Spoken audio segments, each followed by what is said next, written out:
dzisiejszym odcinku zapraszam Was do pierwszej części filmu o Budapeszcie, gdzie skupię się na atrakcjach Pesztu. Zobaczymy m.in. Wielką Synagogę w Budapeszcie, czyli największą synagogę w Europie i drugą na świecie, budynek parlamentu, który jest prawdziwą wizytówką i najpiękniejszą budowlą miasta, Bazylikę Świętego Stefana, to największy kościół w Budapeszcie, którego budowa trwała aż 54 lata, Plac Bohaterów. Powstał on specjalnie na obchody tysiąclecia państwa węgierskiego, czy zamek Wajda Hunyad, który pierwotnie został zbudowany z tektury i drewna.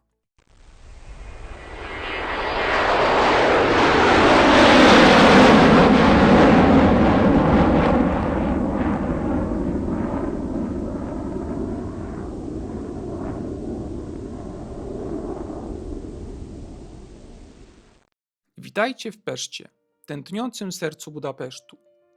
Ta płaska wschodnia część miasta, położona po prawej stronie Dunaju, to miejsce, gdzie historia splata się z nowoczesnym życiem. Wyobraźcie sobie, tysiące lat temu, w I wieku, Celtowie się tu osiedlili, a potem Rzymianie założyli obóz Aquincum, korzystając z gorących źródeł. W średniowieczu Peszt stał się kwitnącym miastem handlowym, pełnym kupców i rzemieślników. W XIII wieku, po inwazji Mongołów, król Bela IV odbudował okolice, ale prawdziwy rozkwit przyszedł jeszcze w czasach Habsburgów. W 1526 roku Osmanowie podbili Peszt, czyniąc go częścią imperium na ponad 150 lat, aż do 1686 roku, gdy Habsburgowie wyzwolili miasto. W XIX wieku Peszt stał się centrum kulturalnym. Tu budowano kawiarnie, teatry i uniwersytety, napędzając węgierską duszę. Wielka powódź w XIX wieku zniszczyła część miasta, ale odrodziło się ono silniejsze.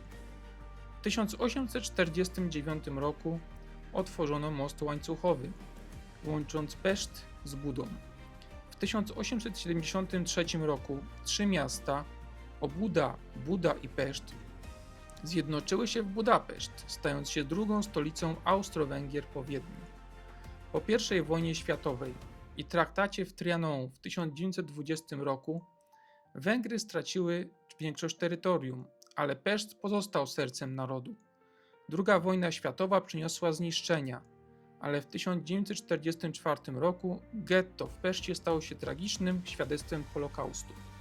Po wojnie, pod sowiecką okupacją, miasto odbudowano, a rewolucja w 1956 roku wybuchła tu z pasją wolności. Od 1989 roku Peszt kwitnie w demokracji, a od 2004 roku w Unii Europejskiej.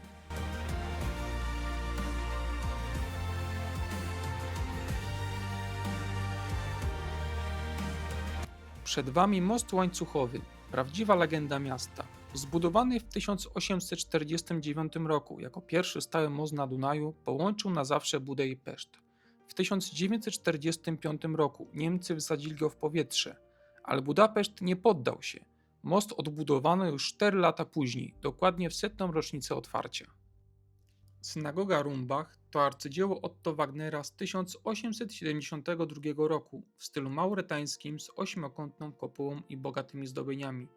Zbudowana dla ortodoksyjnej społeczności, była świadkiem Złotego Wieku węgierskich Żydów, ale w 1941 roku posłużyła jako punkt deportacji podczas Holokaustu.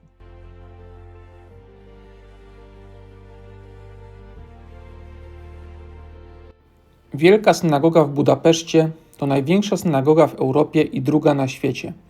Zbudowana w 1859 roku w stylu mauretańskim, z elementami bizantyjskimi, romantycznymi i gotyckimi. Mierzy 75 metrów długości i 27 metrów szerokości, mieszcząc prawie 3000 osób, niemal porówno mężczyzn i kobiet. Podczas II wojny światowej służyła jako baza radiowa Niemców i stajnia, a w getcie pochowano tu około 2000 osób, stąd nietypowy cmentarz obok. Synagoga nie stoi równolegle do ulicy, bo musi być skierowana na wschód ku Jerozolimie.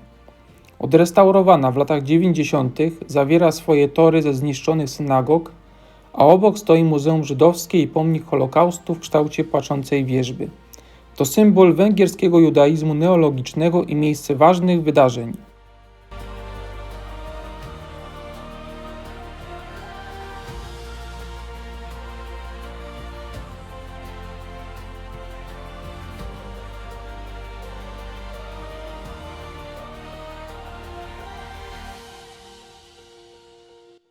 Kościół świętego Piotra z Alcantary został wybudowany w XVIII wieku w stylu barokowym i wygląda jak mały pałac wyrastający w skałach.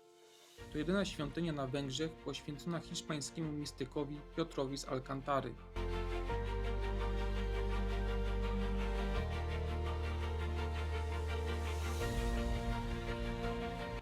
Przy moście Elżbiety wznoszą się bliźniacze pałace Klotyldy, północny i południowy, klejnoty z przełomu XIX i XX wieku, zlecone przez arcyksiężniczkę Marię Klotyldę z Saksonii, żonę arcyksięcia Józefa Karola, zaprojektowane w stylu neobarokowym.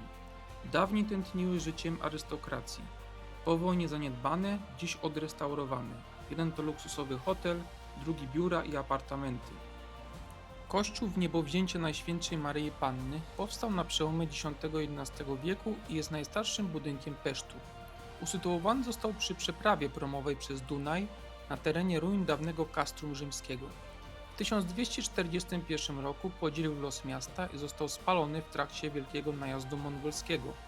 Został odbudowany w czasach Beli IV, a następnie gruntownie przebudowany i powiększony za Zygmunta Luksemburczyka.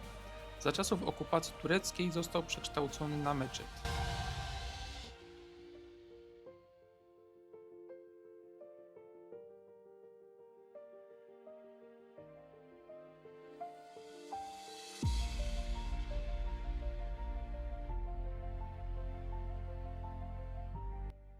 W 1896 roku powstał Teatr Komedii, arcydzieło neobaroku od słynnych architektów Fellnera i Helmera, twórców 47 europejskich scen. Zbudowany w zaledwie rok, z 3 rzędami lóż i złotymi zdobieniami. W czasach komunizmu to była prawdziwa oaza śmiechu. Kiedy wszędzie panowała szarość i propaganda, tu ludzie płakali ze śmiechu.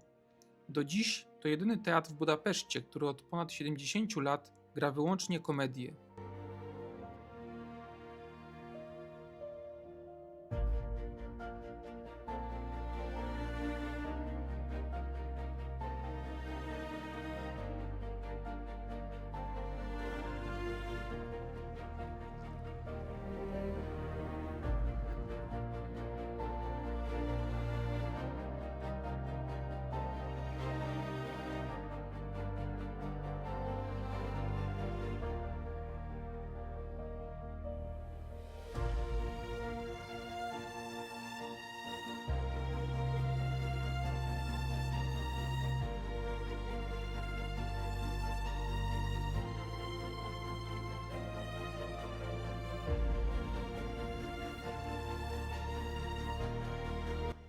Wyobraźcie sobie wielki gmach w stylu neogotyckim, wznoszący się dumnie na brzegu rzeki, z wieżami sięgającymi nieba i złotymi akcentami błyszczącymi w słońcu.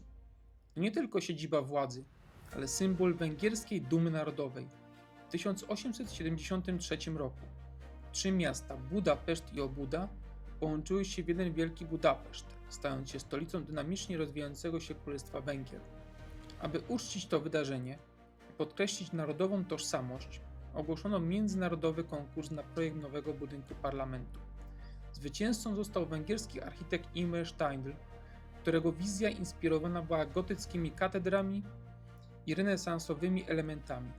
Budowa ruszyła w 1885 roku, a gmach zainaugurowano w 1896, dokładnie w 1000-lecie osiedlenia się Madziarów na tych ziemiach w 896 roku. Pełne ukończenie zajęło jednak aż do 1904 roku. Tragicznie Steindl stracił wzrok, zanim zobaczył swoje dzieło. Zmarł w 1902 roku, nie doczekawszy końca prac. Wyobraźcie sobie skalę tego przedsięwzięcia. W budowie uczestniczyło około 100 000 ludzi. Zużyto 40 milionów cegieł, 30 000 metrów sześciennych rzeźbionego kamienia, 500 000 kamieni szlachetnych i aż 40 kg czystego złota, głównie 22 lub 23 karatowego, które zdobi detale i ornamenty. Wszystko to z węgierskich materiałów wykonanych przez lokalnych rzemieślników, by podkreślić narodowy charakter. Budynek ma 268 metrów długości, 123 metry szerokości, zajmuje powierzchnię prawie 18 000 m² na 4 kondygnacjach. Jego objętość to aż 473 000 m3. Zmieściłoby się w nim 50 pięciopiętrowych bloków mieszkalnych. Centralnym punktem jest kopuła o wysokości dokładnie 96 metrów, liczba nieprzypadkowa, symbolizująca rok 896 i tysiąclecie Węgier. To czyni parlament jednym z dwóch najwyższych budynków w Budapeszcie obok Bazyliki Świętego Stefana.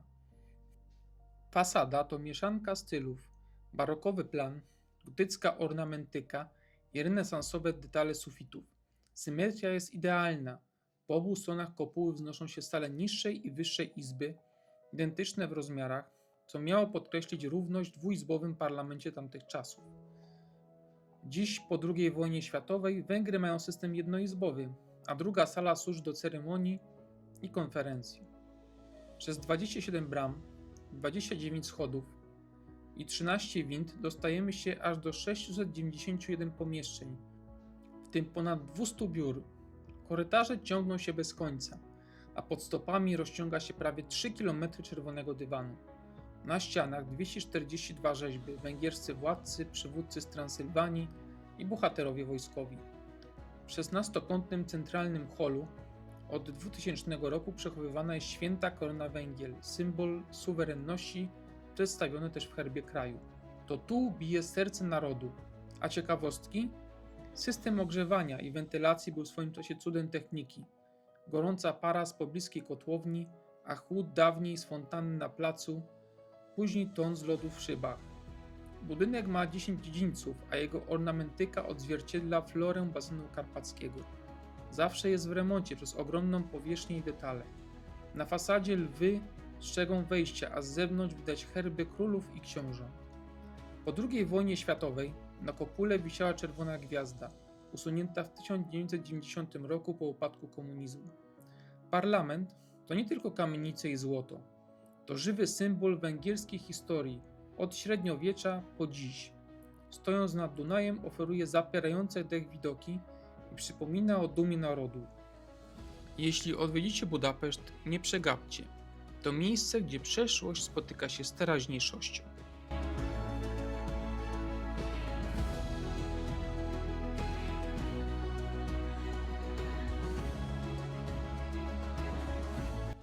W czasie II wojny światowej węgierscy strzałokrzyżowcy kazali żydowskim rodzinom zdjąć obuwie przed rozstrzelaniem ich nad rzeką.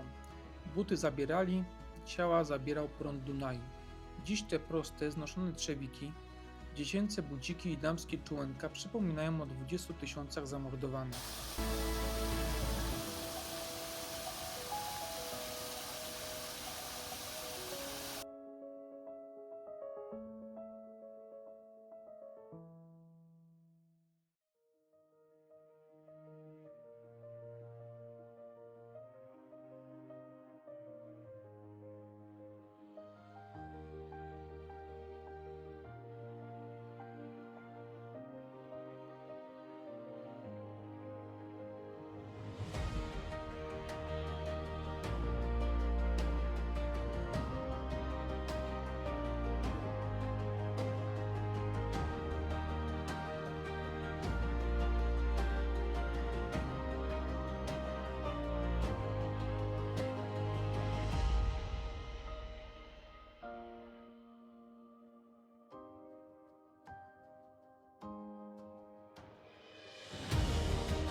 W 1896 roku na skwerze Elżbiety trwa wielka wystawa tysiąclecia.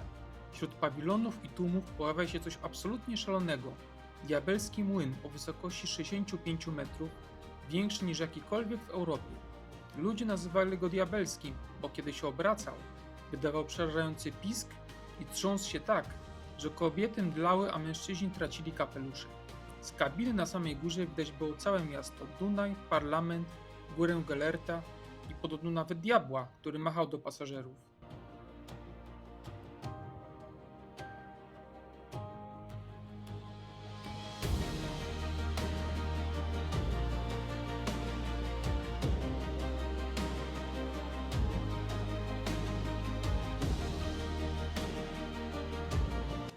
Węgierska opera państwowa to prawdziwy skarb.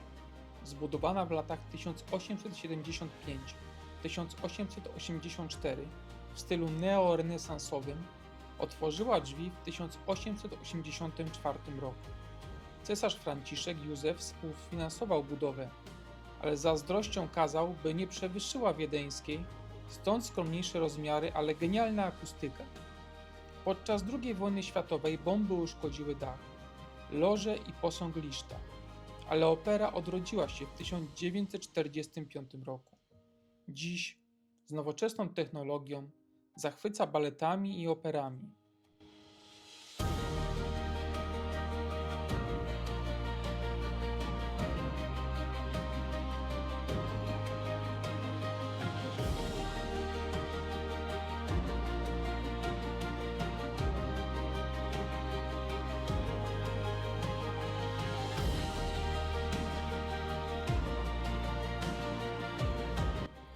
Dokładne pochodzenie kościoła świętego Michała nie jest do końca jasne, ale uważa się, że jest to jeden z najstarszych budynków w Budapeszcie, a jego historia sięga co najmniej średniowiecza.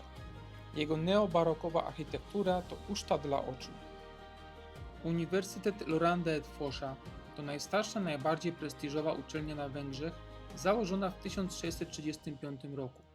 Tu studiowało 5 noblistów, m.in. odkrywca witaminy C Albert Szent-Georgi i twórca bomby wodorowej Edward Teller.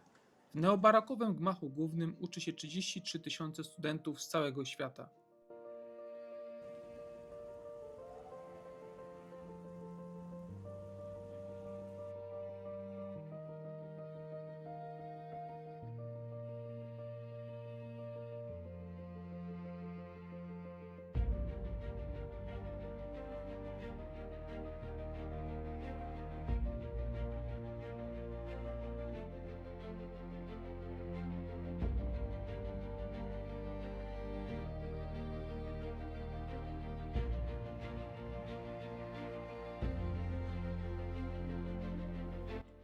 W sercu Budapesztu stoi uniwersytet, który kiedyś nazywał się imieniem Karola Marksa, a dziś nosi imię Mikołaja Korwina, węgierskiego króla z XV wieku. Dziś to jedna z najlepszych uczelni biznesowych i społecznych w regionie, a jej neogotycki główny budynek nad Dunajem wygląda jak zamek prosto z Hogwartu.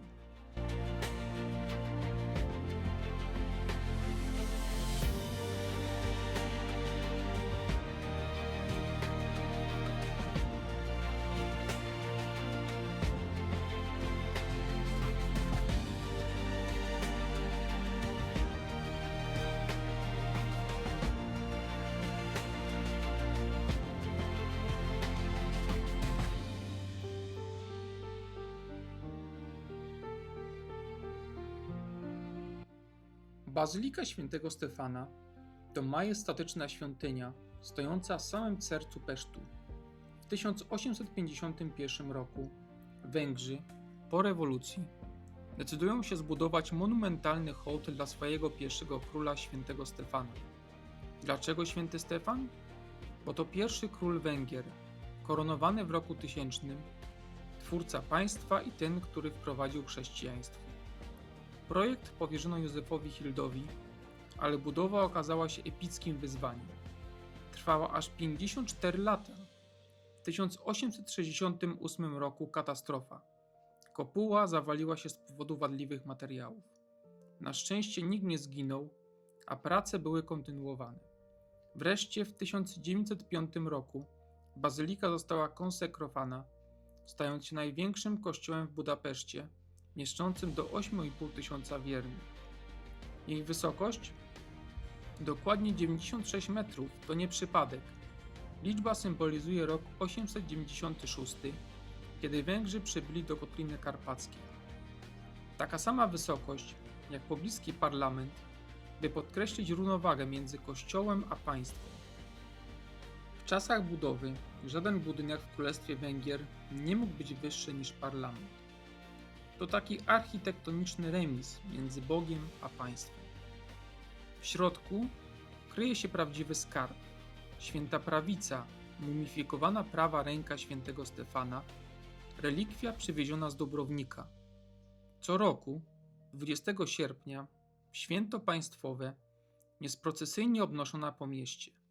Wnętrze absolutnie oszałamiające.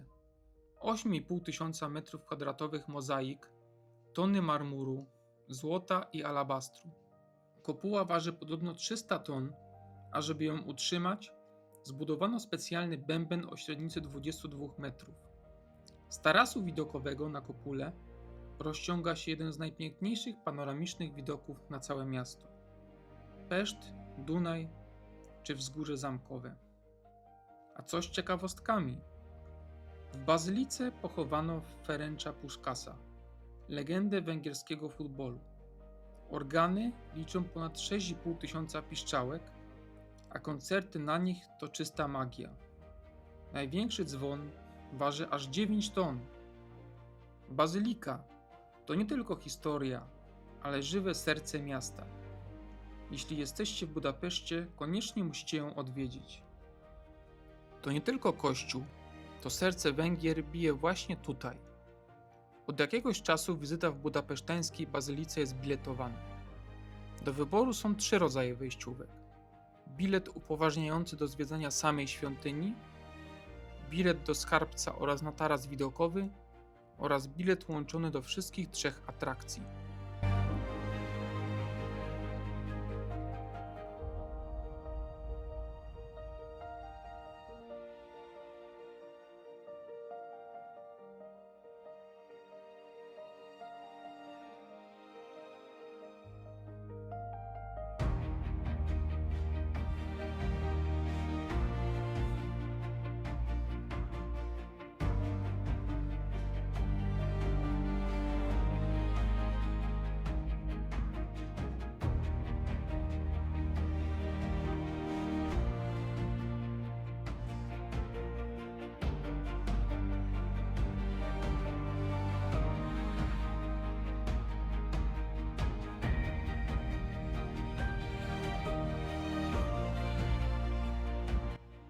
Czas na opowieść o jednym z najbardziej ikonicznych miejsc w tym mieście, Placu Bohaterów.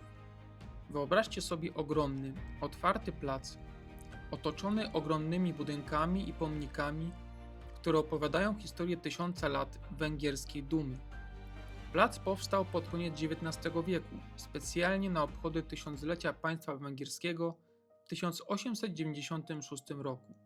To był wielki projekt, część większego planu urbanistycznego, który obejmował budowę Alei Andrassiego i Parku Miejskiego. W centrum stoi wysoka na 36 metrów kolumna z Archaniołem Gabrielem na szczycie, trzymającym koronę świętego Stefana, symbol węgierskiej suwerenności. Po bokach półkolista kolumnada z posągami 14 węgierskich bohaterów, od legendarnego wodza Arpada, przez królów jak Stefan I, aż po przywódców z XIX wieku. Całość prac ukończono dopiero w 1929 roku. Ale plac to nie tylko kamień i brąz, to arena historii. W 1919 roku, podczas Węgierskiej Republiki Rad, komuniści zburzyli tu pomnik Habsburgów, zastępując go czerwonymi flagami. Po II wojnie światowej, gdy Armia Czerwona wkroczyła do Budapesztu, plac stał się miejscem parad i demonstracji. W 1989 roku to właśnie tu, w czasie pogrzebu liderów powstania węgierskiego z 1956, Viktor Orban wygłosił przemówienie na Placu Bohaterów w Budapeszcie, w którym oddał hołd przywódcom powstania, a także zażądał wycofania z Węgier żołnierzy Armii Radzieckiej i przeprowadzenia wolnych wyborów.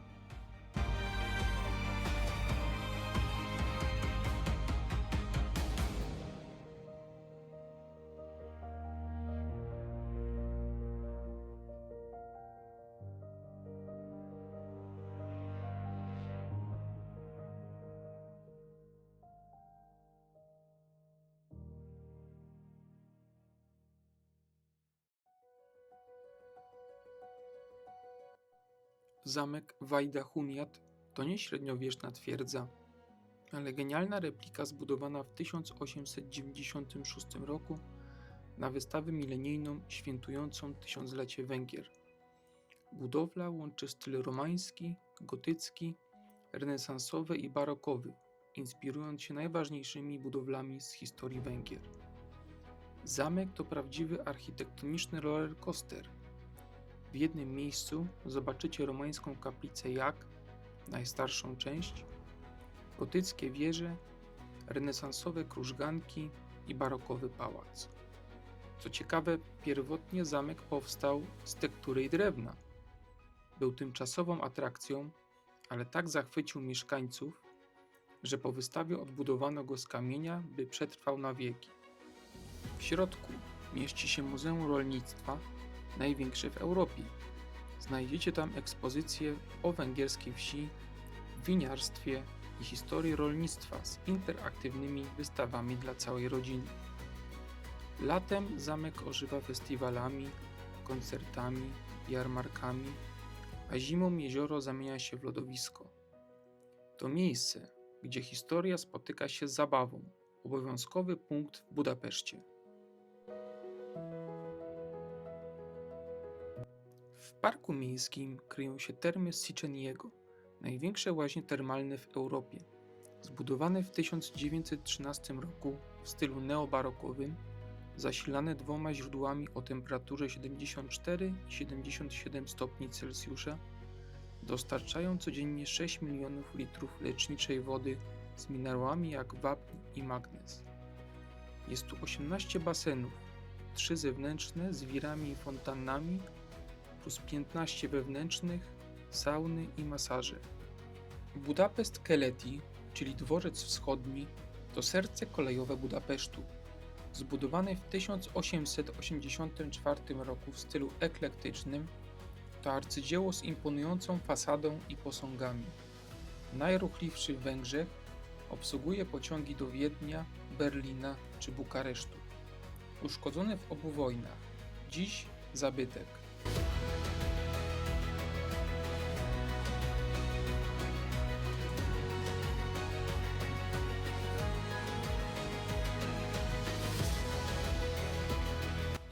Kościół Świętej Elżbiety, zbudowany w 1901 roku, z 76-metrowymi wieżami i różanym ogrodem nawiązującym do legendy o świętej, gdzie chleb zamienił się w róże.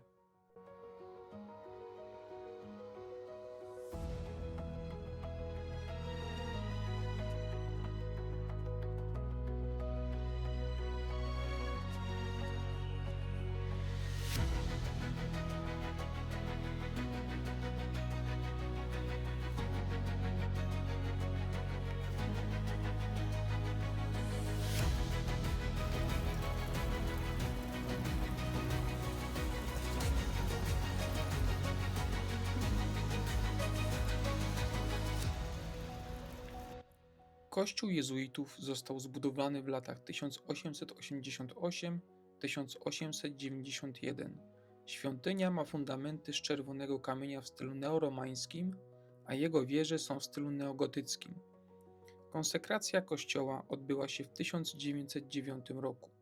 Jest to jeden z głównych kościołów zakonu jezuitów.